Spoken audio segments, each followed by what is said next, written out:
اللہ وملائکتہ یصلون علی النبی یا ایھا الذین آمنوا صلوا علیہ وسلموا تسلیما اللهم صل على سيدنا ومولانا محمد وعلى آل سيدنا ومولانا محمد وبارك وسلم صلاة وسلام عليك يا رسول الله صلى الله عليه وسلم. حضور نبی کریم رؤوف الرحیم صلی اللہ علیہ وآلہ وسلم کا فرمان ہے کہ جو مسلمان روزانہ 1000 مرتبہ درود شریف پڑھے گا تو وہ مرے گا نہیں جب تک کہ جنت میں اپنی جگہ نہ دیکھ لے گا. سبحان اللہ. کثرت کے ساتھ روزانہ درود شریف پڑھنے کا اپنا معمول بنا لے. ہو سکے تو روزانہ 1000 مرتبہ درود شریف پڑھا کریں کہ اللہ کے رسول صلی اللہ علیہ وسلم نے بہت ہی زبردست بشارت دی ہے. اللہ تعالیٰ مجھے آپ کو عمل کی توفیق عطا فرمائے. ایک مرتبہ مل کر بآواز بلند درود شریف پڑھ لیجیے. اللہم صل علی سیدنا و مولانا محمد وعلی آل سیدنا مولانا محمد مبارک وسلم صلاۃ و سلام علیک یا رسول اللہ صلی اللہ علیہ وسلم. محترم پیارے بھائیوں، اللہ تبارک و تعالیٰ عز و جل نے انسان کو بنایا، کئی مخلوقات کو بنایا اور انسان کو اس میں اشرف المخلوقات بنایا. سب سے اچھا، سب سے بہترین مخلوق انسان کو بنایا اور انسان کی ہدایت کے لیے اللہ تبارک و تعالیٰ انبیاء علیہ السلام کو دنیا میں بھیجا اور سب سے آخری میں ہمارے آقا و مولا حضور نبی اکرم صلی اللہ علیہ وآلہ وسلم کو مبعوث فرمایا اور حضور پر نبوت کو ختم فرما دیا. اور حضور علیہ السلام کے بعد اب صبح قیامت تک کوئی نبی نہیں آئیں گے. ہمارے آقا خاتم النبیین ہیں. نبوت ختم ہو چکی ہے. اب نبوت کسی کو نہیں عطا ہوگی. اللہ کے آخری رسول صلی اللہ علیہ وآلہ وسلم دنیا میں تشریف لا چکے. 1450 سال پہلے مکے کی سرزمین پر آقا کی آمد ہوئی اور آقا علیہ السلام آخری نبی ہے. حضور کی بعد کوئی نبی نہیں. آقا علیہ السلام نے فرمایا میرے بعد کوئی نبی نہیں، لا نبی بعدی، میرے بعد کوئی نبی نہیں. ہاں 30 دجال آئیں گے جو جھوٹے نبوت کے دعوے دار ہوں گے، جو نبوت کا دعویٰ کریں گے اور جھوٹے ہوں گے. اور آقا علیہ السلام نے ان کو دجال فرمایا. ایک تو دجال تھا جو صدیق اکبر کے دور میں ظاہر ہو گیا، جسے مسلمہ کذاب کہا گیا. اور بھی کچھ تھے، ایک عورت بھی تھی. لیکن آج کے اس دور میں 15ویں صدی میں، 14ویں صدی میں بھی تھا، 15ویں صدی میں بھی اس کا اثر ہے. جس کو دنیا قادیانی کہتی ہے، وہ بھی فرقہ، وہ فتنہ، وہ دجالی جماعت، وہ بھی موجود ہے. میرے پیارے بھائیوں، یقیناً یہ پرفتن دور ہے، فتنوں کا دور ہے. ہر طرف فتنے ہی فتنے ہیں کہ نعوذ باللہ مسلمان صرف ایک نام کا مسلمان رہ گیا ہے کہ اس کے دل میں نہ حضور کی محبت ہے، نہ اسلام کی محبت باقی رہی، نہ اللہ کا خوف ایک مسلمان کے دل میں رہا. ایک مسلمان جو صحابہ کے دور میں جو مسلمان ہوتے تھے، آج کے دور کے مسلمان میں اتنا فرق آ گیا، اتنا فرق آ گیا کہ اس کو نہ نماز کا اہتمام کا کوئی احساس ہے، نہ اس کو رسول کی تعظیم، رسول کی محبت اور رسول کی اتباع کا کوئی جذبہ ہے، نہ صحابہ کرام علیہ رضوان کی غلامی، اہل بیت کی غلامی کا اس کا جذبہ ہے. بلکہ اس کے دل و دماغ میں یہ چھایا ہوا ہے کہ میں بس دنیاوی طور پر بہت زیادہ طاقتور بنوں، میری بات چلے، میں طاقتور بنوں اور میرے پاس مال ہو، دولت ہو، میری شہرت ہو، میری عزت ہو. تو وہ یہ چاہ رہا ہے کہ بس دنیا کے اندر اس کی عزت ہو، اس کی شہرت ہو جائے، اس کا نام ہو جائے اور لوگ اس کی عزت کریں، لوگ اس کی بڑی تعظیم کریں. اس کے پاس ڈھیروں پیسہ ہو لیکن وہ کسی کی مدد نہ کرے. لوگ اس کے پاس مدد کو آئے، سوال کرے لیکن وہ ان کی مدد نہ کرے. تو یہ آج اکثر لوگوں کا مزاج بن گیا ہے. اگرچہ کہ ان کے پاس کچھ پیسہ نہیں ہے لیکن ان کا مزاج ایسا بنا ہوا ہے. جن کے پاس پیسہ آ گیا ہے تو وہ بھی اس طرح کی حرکتیں کرتے ہیں، لیکن جن کے پاس پیسہ آیا ہی نہیں ان کے مزاج میں یہ چیزیں ہیں کہ میں دولت مند بن کر ایسا بنوں. میرے پیارے بھائیوں، ہمارے آقا و مولا حضور نبی کریم صلی اللہ علیہ وآلہ وسلم نے ارشاد فرمایا کہ آخری دور میں جب آخری دور ہوگا تو اس دور میں لوگ یہ نہیں دیکھیں گے کہ مال حلال کا ہے یا حرام کا ہے، بس وہ مال حاصل کرنا چاہیں گے، حلال نہیں دیکھیں گے، حرام نہیں دیکھیں گے۔ آج اگر غور کریں گے تو ہم اسی دور سے گزر رہے ہیں، حلال دیکھ رہے ہیں نہ حرام دیکھ رہے ہیں۔ جہاں پر پیسہ ہے اس کو حاصل کرنا ہے، حلال سے آئے حرام سے آئے مقصد نہیں، مقصد یہ ہے کہ پیسے والے بنو، مالدار بنو۔ اس کے لیے کئی لوگوں کو حج پر بھیجانے کا دعویٰ کر کے ٹورس اینڈ ٹریولز نام سے، کسی بھی نام سے ایک جو ہے ملکی وغیرہ لے کر بیٹھ جاتے ہیں، شٹر لے کر بیٹھ جاتے ہیں، دکان ڈال کر بیٹھ جاتے ہیں، لوگوں کو حج پر بھیجانے والے ہیں۔ لوگوں سے 2-2 لاکھ 5-5 لاکھ روپیہ لیا اور پاسپورٹ بھی لیا اور پاسپورٹ پیسہ سب لے کر بھاگ گئے۔ اللہ کے نام پر، حج کے نام پر، عمرے کے نام پر ایک آدمی زندگی بھر حج کے لیے پیسے جمع کرتا رہا، حق حلال کی کمائی کے پیسے ایک ایک روپیہ کر کے جمع کرتا رہا، اور وہ لا کر دیا اس کو 2 لاکھ 3 لاکھ، اور یہ اس کے 2 لاکھ، اس کے 4 لاکھ، اس کے 5 لاکھ، اس کے 1 لاکھ، یہ سب لے کر فرار ہو گیا، بھاگ گیا۔ میرے پیارے بھائیوں، یہ پیسہ اس کے پاس کتنے دن تک رہے گا؟ کتنے سال کو پیسوں سے وہ جو عیش کرے گا؟ کتنے سال کو پیسہ خرچ کرے گا؟ ختم ہو جائے گا پیسہ۔ لیکن جن کو دھوکہ دیا وہ دھوکہ باقی ہے، اس کا حساب باقی ہے، اور وہ حساب ہو کے رہے گا۔ قیامت کا دن ہوگا اور یہ جتنے حاجیوں کے اور جتنے معتمرین یعنی عمرہ کرنے والوں کے پیسے لے کر یہ فرار ہوا تھا، وہ سب میدان محشر میں ہوں گے، حساب دینا ہوگا۔ ایک ایک پائی پائی کا جو حساب ہوتا ہے وہ اللہ کے حضور ہوگا، اور اس کو وہاں میدان حشر میں نہ پیسہ ہے نہ روپیہ ہے، وہاں پر صرف نیکیوں کا لین دین ہے، گناہ اور نیکی۔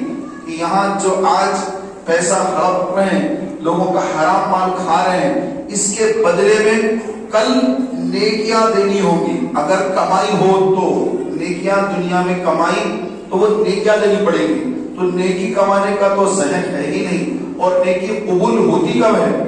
نیکی عبادت، آپ نماز پڑھ رہے ہیں، روزہ رکھ رہے ہیں، زکوٰۃ دے رہے ہیں، حج کر رہے ہیں، قربانی کے دن آئے قربانیاں کر رہے ہیں، رمضان آیا لوگوں کو زکوٰۃ دے رہے ہیں، لوگوں کو لین گھر کے سامنے ٹھہری ہے، زکوٰۃ کے کپڑے دے رہے ہیں، پیسہ دے رہے ہیں، راشن دے رہے ہیں۔ ماشاءاللہ بہت اچھی بات ہے۔ یہ بھی تو دیکھ لیا کہ یہ کمائی آ کہاں سے رہی ہے، یہ کس دولت سے یہ زکوٰۃ دی جا رہی ہے، کس دولت سے حج کو جایا جا رہا ہے، کس دولت سے یہ گھر میں کھانا کھلایا جا رہا ہے، کس دولت سے بچوں کی پرورش ہو رہی ہے، کس کھانے سے سحری اور افطار کیا جانا ہے، کیا وہ حلال کا ہے یا حرام کا ہے؟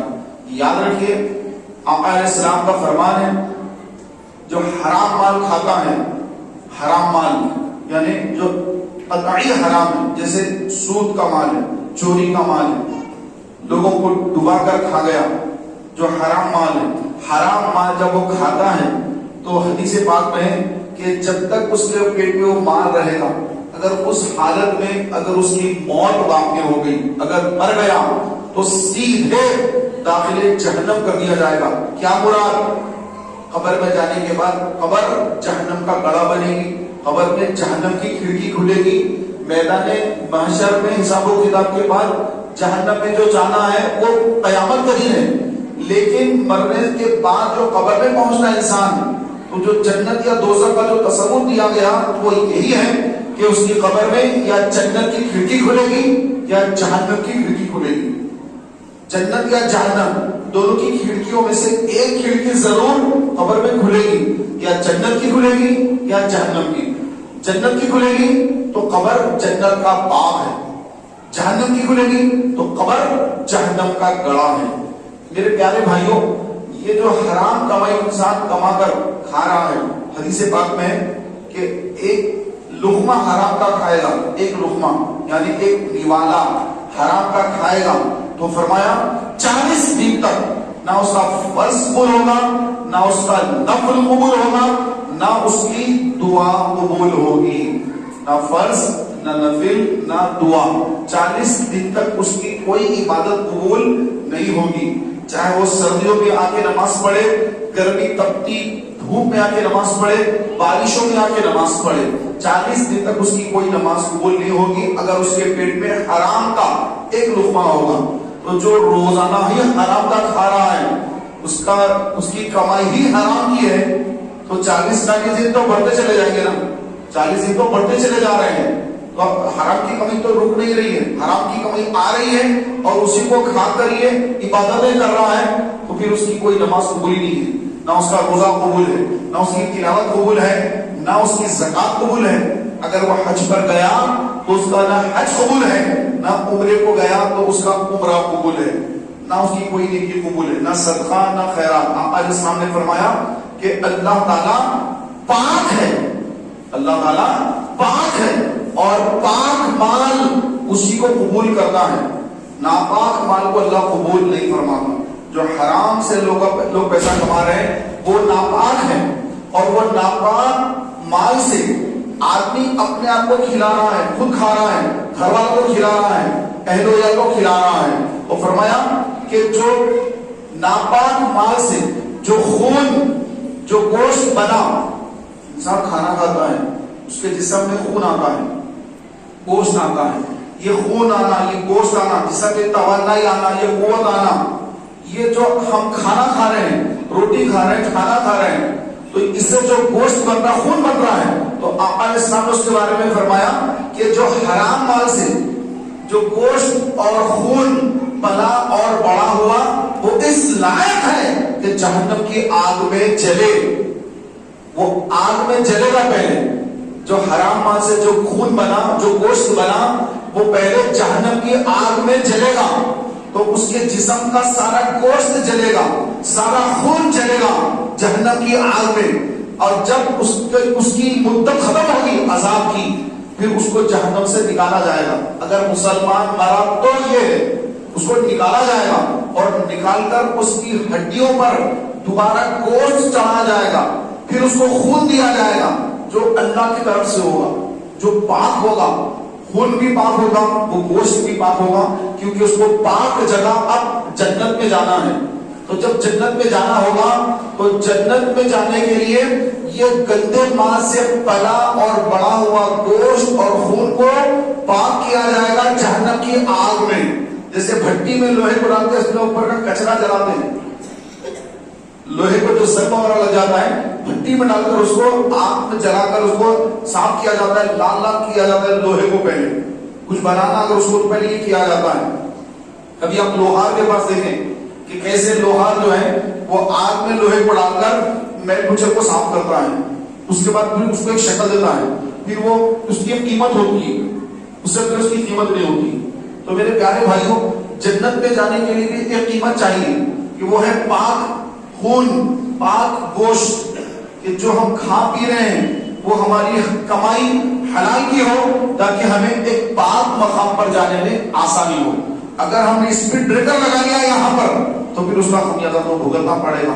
کہ جو آگ اللہ نے کافروں کے لیے جہنم میں تیار کر رکھی ہے, اللہ کے دشمنوں کے لیے, رسول کے باغیوں کے لیے جو آگ جہنم میں تیار ہے وہ مسلمانوں کے لیے نہیں ہے. لیکن اگر کوئی مسلمان ہو کر اپنی شریعت کو چھوڑ کر اپنے مزاج کے مطابق زندگی گزارتا ہے تو پھر اس کو اسی مقام پر جانا پڑتا ہے جہاں پر اللہ نے اپنے باغیوں اور اپنے غداروں اور اپنے دشمنوں کو, ان کے لیے جو آگ اللہ نے تیار کر رکھی ہے, وہاں پر اس مسلمان کو بھی جانا پڑے گا. لہذا ہماری عافیت اسی میں ہے کہ ہم اپنے مقدر میں رب نے جتنا لکھا اس پر خوش رہیں کہ اے اللہ تو نے جتنا دیا میں اس میں خوش ہوں, میں اس میں خوش ہوں, میں حرام کی طرف نہیں دیکھوں گا. لاکھوں کی کروڑوں کی دولت ایک طرف رکھی ہوئی ہے, حرام کی ہے, مجھے حرام کی نہیں چاہیے, مجھے حلال کا 1 روپیہ کافی ہے میرے لیے کہ اللہ تبارک و تعالیٰ عز و جل جتنا میرے مقدر میں لکھا ہے پوری دنیا مل کر میرے مقدر کا رزق روک نہیں سکتی, اور پوری دنیا مل کر اگر مجھے مالدار بنانا چاہے اور رب اتنا مال میرے مقدر میں نہیں لکھا تو ساری دنیا کے مالدار اس کو اگر امیر مالدار بنانا چاہے نہیں بنا سکتے. تو میرے پیارے محترم بھائیوں، ہم اپنی آخرت کی تیاری کے لیے دنیا میں آئے ہیں. جیسا قرآن فرما رہا ہے الذی خلق الموت والحیات لیبلوکم ایکم احسن عملا، کہ ہم وہی ہیں جس نے موت اور حیات اسی لیے پیدا کی کہ تمہاری جانچ ہو کہ تم میں کس کا عمل زیادہ اچھا ہے، کس کا عمل اچھا ہے. یہ موت اور یہ حیات یہ اسی لیے اللہ نے پیدا کی کہ ہماری جانچ ہو، ہماری جانچ پڑتال ہو رہی ہے کہ ہم دنیا دار بن رہے ہیں یا پھر دینداری کا ذہن ہے. یہ جانچ کا مقام ہے، نہ کہ یہ آرام کا مقام ہے. تو یہ نہ سوچے کہ میں یہاں پہ آرام کروں گا بس زندگی پوری میری آرام سے گزرے. تو میرے پیارے بھائیوں، یہ زندگی آرام سے گزارنے کا جگہ نہیں ہے. آدم علیہ السلام یہاں پر آئے. آدم علیہ السلام کیوں آئے، کیوں جنت سے دنیا میں اتارے گئے؟ یہ آزمائش کی مشیت الہی، اللہ کی مشیت ہے کہ اللہ نے دنیا میں انسانوں کو بھیجنا تھا. آدم علیہ السلام کو جنت سے دنیا میں نازل فرمایا، دنیا میں آپ تشریف لے آئے، اور پھر اللہ تبارک و تعالیٰ کی مشیت سے ہم دنیا میں یہاں پر اس لیے آئے کہ ہمارے اعمال اللہ تبارک و تعالیٰ دیکھ رہا ہے کہ ہم کون سے اعمال کرتے ہیں، کہ دنیا دار بنتے ہیں یا دیندار بن کر جو موت کا جو ہم مسلمان ہیں یقین موت آنے والی ہے. میری موت یقینی ہے، اور موت ایک ایسا حق ہے کہ جس کو وہ شخص بھی مانتا ہے جو اللہ ہی کا انکار کرنے والا ہے. اللہ کا منکر موت کا انکار نہیں کرتا. یہ جو ناستک ہوتے ہیں، جو کسی کا اللہ تعالیٰ کا انکار کرتے ہیں، کسی رب ہے ہی نہیں ان کے پاس، بس دنیا ایسی بن گئی، یہ ایسے بن گیا، یہ ایسے بن گیا، یہ ایسے بن گیا، ان کا ایسا عقیدہ ہے. تو یہ لوگ بھی موت کا انکار نہیں کرتے، بولتے موت تو آئے گی. تو موت تو ہر ایک کو آئے گی. تو پیارے بھائی، موت جب آئے گی تو ایسا نہیں آئے گی کہ آپ کو آئیے چلیے آپ کے لیے سواری آئیے. موت ہر ایک کے لیے الگ انداز میں آئے گی. جیسے اس کی اعمال ویسے اس کی موت. جو نمازی ہے، تہجد گزار ہے، اس کی ایسی شاندار موت ہے کہ ملک الموت علیہ السلام نورانی چہرہ لے کر اس کے پاس تشریف لائے اور اس سے کہا کہ چلیے اللہ تعالیٰ سے ملاقات کا وقت آ گیا. تو وہ خوش ہو کر چلنے کو تیار ہو جاتا ہے کہ اس رب کی بارگاہ میں حاضری ہے جس رب کو 5 مرتبہ سجدہ کرتا تھا. رات کو بستر چھوڑ کر اٹھ کر نیند کو قربان کر کے جس رب کے حضور سجدہ کرتا تھا، آج اس رب کی ملاقات کا وقت ہے. وہ خوش ہے. اور جو اللہ کا باقی نافرمان گناہگار ہے، ملک الموت علیہ السلام نورانی چہرہ لے کر نہیں آئیں گے بلکہ ڈرونی چہرہ لے کر آئیں گے. اور اس کو جب یقین ہو جائے گا کہ یہ ملک الموت علیہ السلام ہے، یہ میرے آزو بازو ٹھہرے والے کو نظر نہیں آ رہا ہے کہ میرے ساتھ کیا معاملہ آ رہا ہے، مجھے کیا دکھ رہا ہے، میں کیا دیکھ رہا ہوں. نہ میرے بھائی کو بتائے، نہ میری بہن کو بتائے، نہ میرے بچوں کو سمجھ میں آ رہا کیا میرے ساتھ کیا ہونے والا ہے. وہ کسی کو بتانے سے لے گا کہ ملک الموت سامنے ٹھہرے. اس کو یقین ہو جائے گا کہ جس رب کی زندگی بھر نافرمانی کرتا رہا، وہ رب کی بارگاہ میں حاضر کا وقت آ گیا اور اس رب سے ملاقات جو ہونے والی ہے اس میں ملک الموت علیہ السلام کی جو اس شکل میں آمد ہے، یہ اس بات کا پیش خیمہ ہے کہ میرے لیے کوئی راحت یا عافیت نہیں، میرے لیے تو سخت عذاب ہے کہ ان کا اس شکل میں آنا کہ موت کے بعد قبر میں عذاب ہونا یقین بنا رہا ہے. میرے پیارے بھائیوں، کہ انسان کو موت سے پہلے خبر ہو جاتی ہے کہ اس کے ساتھ اب کیا ہونے والا ہے. ملک الموت علیہ السلام کے چہرے کو دیکھ کر وہ سمجھ جاتا ہے کہ اس کے ساتھ اب کیا ہوگا. جب ملک الموت علیہ السلام ڈرونی شکل لے کر آئیں گے تو یقینی سی بات ہوگی کہ اس کی قبر میں جب نکیرین آئیں گے تو سخت خطرناک اور بہت ہی زیادہ خوفناک صورتیں لے کر قبر میں سوالات کے لیے آئیں گے. اس کو یقین ہوگا کہ یہ خطرناک صورتوں والے یہ نکیرین یہ سخت سوال کریں گے جن کی آوازیں بجلی کی کڑک کی مانند ہوں گی.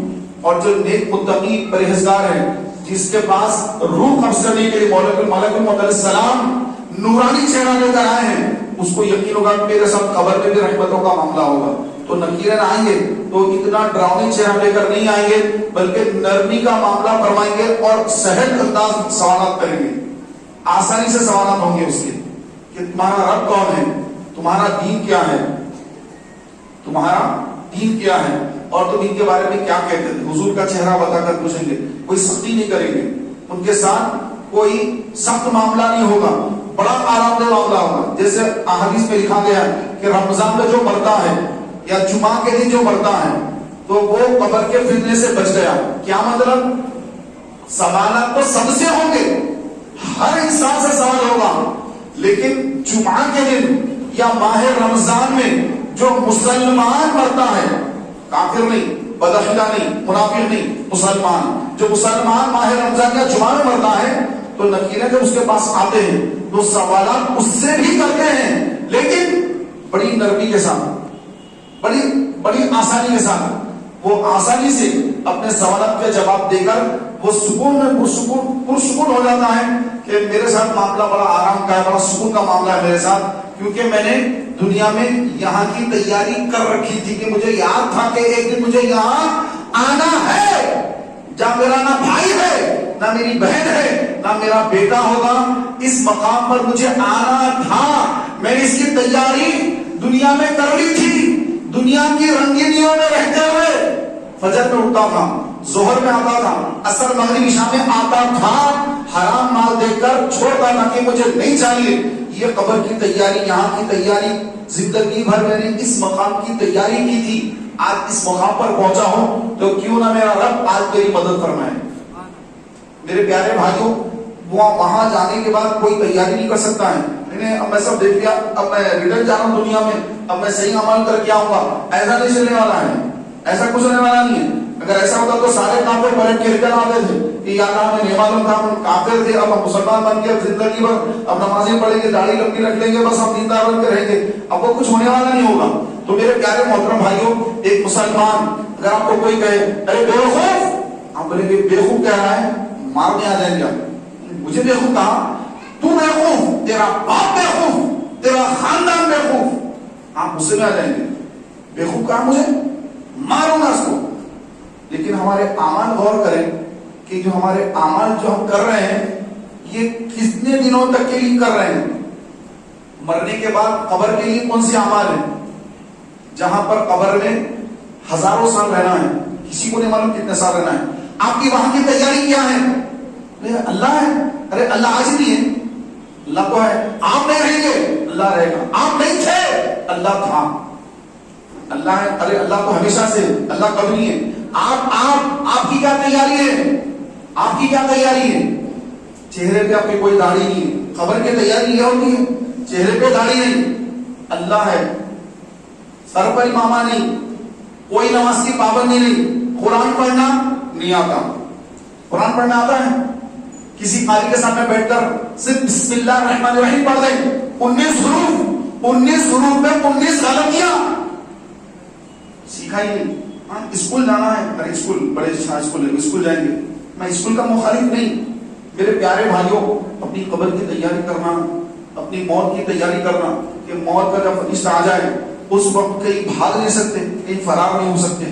خدا اپنی آخرت کی تیاری کیجیے. یہود و نصارہ کے کافروں کے فیشن کو چھوڑیے. یہ فلموں میں کام کرنے والے، یہ مسخرے، یہ چچورے، ان کو آئیڈیل مت بنائیے. ان کے پیچھے اپنا وقت برباد مت کیجیے. رسول پاک صلی اللہ علیہ وسلم کی سنت کو اپنائیے. ابو بکر کی محبت، عمر کی محبت، عثمان و علی کی محبت، حسن حسین کی اور ان کی امی جان کی محبت، یہ قبر میں کام آئے گی، یہ میدان محشر میں کام آئے گی. ان کو اپنا آئیڈیل بنائیے، ان کے طریقے پہ چلنے کی کوشش کیجیے. نیت فرمائیے کہ انشاءاللہ جیسے اذان ہوگی ہم ہر کام چھوڑ کر مسجد میں آئیں گے اور سنتیں ادا کریں گے. پہلی صف میں انشاءاللہ ہر نماز 5 نمازیں پہلی صف میں 5 جماعت تکبیر اولیٰ کے ساتھ ادا کریں گے. اپنی کوشش بنائیے، اپنا مزاج بنائیے، اپنا ذہن بنائیے کہ من جدہ وجدہ، جس نے کوشش کی، کوشش کب کرتا ہے آدمی؟ جب اس کے پاس کچھ نہیں ہوتا ہے تو وہ پانے کے لیے کوشش کرتا ہے. تو عربی کا مقولہ ہے من جدہ، جس نے کوشش کی، وجدہ اس نے پا لیا. تو کوشش اگر کرے گا بندہ کہ پہلی صف کو میں نے پانا ہے, فجر کی نماز پہلی صف میں پڑھنا ہے, ظہر پہلی صف میں پڑھنا ہے, کوشش کرے گا کام کو یہ نپٹا کر, نہیں مجھے پہنچنا ہے, یہ ٹائم پہ جماعت ہے مجھے پہنچنا ہے, کوشش کرے گا تو پائے گا, کوشش نہیں کرے گا نہیں پائے گا. تو کوشش فرمائیے کہ جیسے جمعہ کا دن ہے اول وقت میں تشریف لانے کی کوشش فرمائیے. جیسے خطبہ شروع ہوتا ہے, خطیب جب ممبر پر تشریف لاتے ہیں, اس کے بعد آنے والوں کے نام جمعہ کی فہرست میں نہیں ہوتے. اب جیسے امام صاحب اگر ممبر پر کھڑے ہو گئے آگے ممبر پر, تو اب جو لوگ مسجد میں آ رہے ہیں, اب جو لوگ مسجد میں آ رہے ہیں, آئے نہیں, آنے میں ہے چلنے میں یوں آئے نہیں اندر, اب وہ داخل نہیں ہوئے بھی اندر امام صاحب کھڑے ہوئے یہاں پر, ان کو جمعے کا ثواب نہیں ملا, جمعے کی نماز نہیں ہوئی, یہ نہیں کہہ رہا ہوں, جمعے کا ثواب نہیں ملا. نماز تو ہو جاتی ہے, آخری رکعت میں تحیات میں آنے ملے تو بھی نماز ہو جاتی ہے, لیکن جمعہ کا جو اسپیشل ثواب تھا اس ثواب سے محروم ہو گیا کیونکہ خطیب ممبر پر تشریف لے آئے. تو ممبر پر چڑھنے سے پہلے مسلمان کو مسجد کے اندر داخل ہونا چاہیے. اللہ تعالیٰ کی بارگاہ میں دعا کہ اللہ تعالیٰ مجھے آپ کو عمل کی توفیق عطا فرمائے. آمین بجاہ نبی.